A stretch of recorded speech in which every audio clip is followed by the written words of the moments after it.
Hi കൂട്ടുകാരെ, എല്ലാവർക്കും നമസ്കാരം. നമുക്ക് വേലിച്ചീര തോരൻ വെക്കാം. അതിവിടെ ഉണ്ട്. അതുകൊണ്ട് ഞാനത് കുറച്ച് അതിൻ്റെ ഇളം കൂമ്പ് ആണ് ഒടിച്ചെടുക്കുന്നത്. ആ കൂമ്പും തണ്ടും എല്ലാം കൂടെ നമുക്ക് ആ ഇലയും എല്ലാം കൂടെ അരിഞ്ഞാണ് തോരൻ വെക്കുന്നത്. കണ്ടോ, ഇത് ആൾക്കാർ പറയുന്നുണ്ട് ഇത് കൂട്ടിക്കഴിഞ്ഞാൽ ക്യാൻസർ ഉണ്ടാകും എന്നൊക്കെ. ഇത് കാലങ്ങളായിട്ടെന്ന് പറഞ്ഞാൽ ഒരു 30 വർഷമായിട്ട് ഞാനിത് ഉപയോഗിക്കുന്നതാണ്.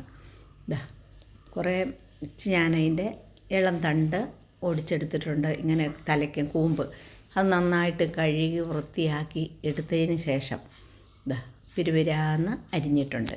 കണ്ടോ, ചീരകളിൽ ഏറ്റവും സ്വാദുള്ളത് ഇതാണെന്നാണ് എനിക്ക് തോന്നുന്നത്. ഇനി അതിനുള്ള അരപ്പ് റെഡിയാക്കാം. ഒരു അരമുറി തേങ്ങ എടുത്തിട്ടുണ്ട്, ഒരു 2 ചെറിയ ഉള്ളി, ഒരു 1/2 സ്പൂൺ ജീരകം, കുറച്ച് കാന്താരിമുളക്, ഇതെല്ലാം കൂടി ഒന്ന് ചതച്ചെടുക്കാം. നമുക്ക് ചതച്ചെടുത്തിട്ടുണ്ട്. ഇനി ഇതിലേക്ക് ഒരു 1/4 സ്പൂണ് മഞ്ഞൾപ്പൊടിയും കൂടെയാണ് ഇടുന്നത്. അത് തോരൻ വയ്ക്കാനായിട്ടൊരു പാന് അടുപ്പേ വെച്ചിട്ടുണ്ട്. ഇതിലേക്ക് ഒരു 2 സ്പൂണ് വെളിച്ചെണ്ണ ഒഴിച്ച് കൊടുക്കാം.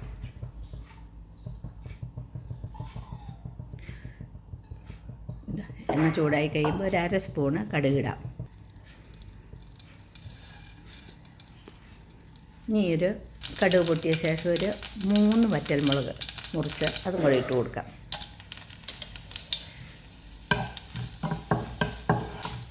ഒരു സവാള, ഒരു ചെറിയൊരു സവാള അരിഞ്ഞ് വെച്ചിട്ടുണ്ടായിരുന്നു, ആ സവാളയാണ് ഇട്ട് കൊടുക്കുന്നത്. ഈ സവാള ഇട്ട് കഴിയുമ്പോൾ അത് നന്നായിട്ടൊന്ന് വഴന്ന് അതിൻ്റെ കളറൊക്കെ ഒന്ന് മാറി വന്നതിന് ശേഷം വേണം നമുക്കിതിൻ്റെ അവിടെ ബാക്കി ചേരുവകൾ ചേർത്ത് കൊടുക്കാനായിട്ട്. ഒരു ലേശം ഉപ്പും കൂടെ ഇട്ട് കൊടുക്കാം. ഉപ്പിടുമ്പോൾ നമ്മൾ ആ ചീരയ്ക്കും കൂടെ ഉള്ള ഉപ്പാണ് ഇപ്പോൾ ഇട്ട് കൊടുത്തിരിക്കുന്നത്.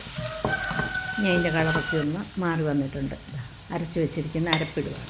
അരപ്പിട്ട് ആ അരപ്പ് നമ്മൾ അരച്ചതിൻ്റെ പച്ചമണമൊക്കെ ആ തേങ്ങയുടെ മാറി അതൊന്ന് വെള്ളം വറ്റി വരണം. ആ സമയത്ത് വേണം ചീര ഇട്ട് കൊടുക്കാൻ. വെള്ളം വറ്റി അതിൻ്റെ കണ്ടോ നന്നായിട്ട് വന്നിട്ടുണ്ട്. ഇനി ചീര ഇട്ട് കൊടുക്കുന്നു.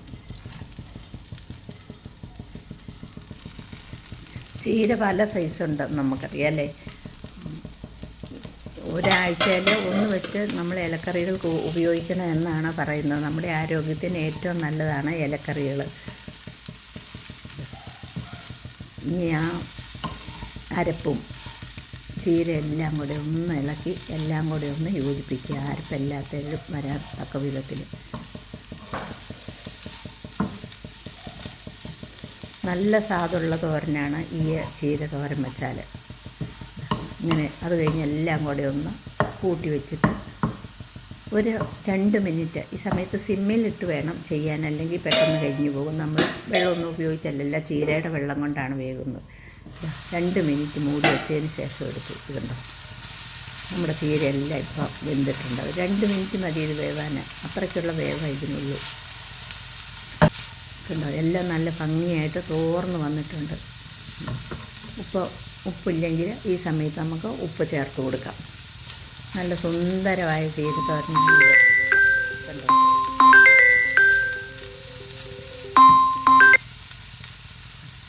അടിപൊളി ചീരത്തോരൻ ഇവിടെ റെഡി ആയിട്ടുണ്ട്. കണ്ടോ, നിങ്ങൾ ഈ വീഡിയോ കണ്ടിട്ട് ലൈക്ക് ചെയ്യാനും ഷെയർ ചെയ്യാനും സബ്സ്ക്രൈബ് ചെയ്യാനും മറക്കരുത്. വീണ്ടും കാണാം. Thank you.